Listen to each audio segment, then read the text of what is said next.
the last one is working on trying to find your higher calling, your purpose, and why you are here on this planet. And again, like I said, in 5 exercises, this might be reaching a little bit to help you find your exact purpose. The other thing that I think is important for people to know is that a lot of times we come to this planet with more than one purpose. And so your first purpose might be to raise amazing children. Or maybe you had an earlier purpose, as some sort of leader or whatever in high school or middle school, or I don't know, maybe you had a role in your family during some sort of tragedies, or to help your parents learn something. You might have had a purpose when you were younger. A lot of times in this season, if you're around my age and you have kids, this season of our lives a lot of times is about raising amazing children. So if you're here, you're probably a more sensitive, a more intuitive, a more aware person. And typically we tend to have children like us. So you might have indigo children, rainbow children, angel children. There's all kinds. It's not really my realm of expertise, but your kids might be in what they call like a gifted program at school because they're super smart, but they might be struggling. A lot of times those kids struggle with the social pieces or the organizational pieces, and they have amazing purposes too. And if you're struggling with that in your home, I have some great resources for you outside of my work. But it really does seem to be and hold true that those of us that are at this, 30s, 40s, 50s, maybe 20s, and really struggling with this life purpose, bigger picture ideas and concerns, tend to also be raising children who are really struggling with living in this world that we're in right now. And so a lot of times that keeps us back from taking care of ourselves and facing our own paths and our own purposes. But a lot of times that is your purpose, at least for this section of this life, of this journey, is to raise those kids and to support those kids through their journey, because those kids are going to do even more amazing things than we are. And so it's okay if you feel like my purpose right now is this kid. You still need to take care of yourself. So please, please, please, you need to take care of yourself so that you don't end up toxic and dying, and whether it's physically or just on a spiritual, emotional level. You need to be able to take care of yourself so that you can continue to take care of those amazing children. But sometimes this purpose of the point of this section of our journey is just to raise these kids that need a lot, and that's okay. But I do think that that's not often the only purpose that we have. And so this exercise number 5, is about helping you figure out what that purpose or some of your purposes might be. And if you want, you might need to, because you might have multiple purposes. Sometimes it gets a little confusing because I have these skills and I have these skills and I have these skills, and they don't necessarily all line up because they could be for 3 different purposes or more. And so sometimes you might want to resort. You might want to print out a couple different copies of this page so that you can kind of sort your skills and your passions into how they align with one another because of those multiple purposes.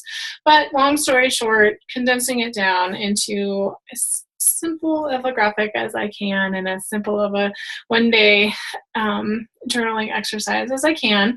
The idea behind this graphic, this exercise, is that you're going to go through and you're going to list out the things that you're passionate about. And you're going to go through and you're going to list out the things that you have these innate great skills with. And we all are innately great at some things and not so much at others. And sometimes we have to learn things, and those become part of our important skills because it's part of our path and our journey and our purpose. But for the most part, we're talking about those skills that you just innately have, that people just automatically look to you and they say, how are you so good at that? Or how do you just know that? Or, those things that you're just plain innately good at are typically the things that go in that skills box or circle.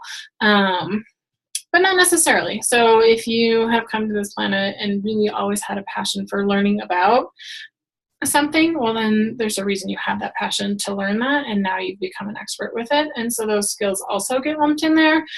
Some of that stuff that we've learned along the way, but still feels like a struggle, not necessarily part of this exercise. So then you're going to look at the passion stuff, and you're going to look at the skills stuff, and you're going to look at how it fits together. And that is where your purpose is going to come in. So again, like I said, this is not like an exact science. You're going to get a really clear-cut answer. But usually for people, when they go through this process, it sparks the intuitive understanding. And so, I always thought it was, but I needed more confirmation. I was looking for my sign. I was waiting for someone to tell me, point blank, that this is your purpose. And once you go through this exercise, you look at it and you're like, okay, I've known this for a really long time. Yeah, I did know. I already knew, right? Or something along those lines, where it just kind of sparks and spurs a greater understanding of something. And again, a lot of times this work requires us to be really clean and clear. And so, as you're going through this, I always recommend that you drink lots of water, and you try to eat as clean as possible. And, you try to do some light exercise. I don't think exercise necessarily has to be some really super hardcore anything, but I think we always need to be moving. We need to be sweating. We need to be really ideally doing functional exercise, things that come with life and day to day. So, parking a little further away and walking into the store, carrying as much as we can instead of relying on tools or forcing our children to do it, or, that sort of stuff. Functional exercise, I think, is usually the most important for our bodies. But anything that helps you sweat, I think, helps release that toxicity, helps us become a cleaner, clearer vessel, so that we can reduce that noise that is gumming up the works and keeping us from hearing what we're here to hear. It was kind of confusing. So another quote that I stuck in here for you guys: remember always that you not only have the right to be an individual, you have an obligation to be one.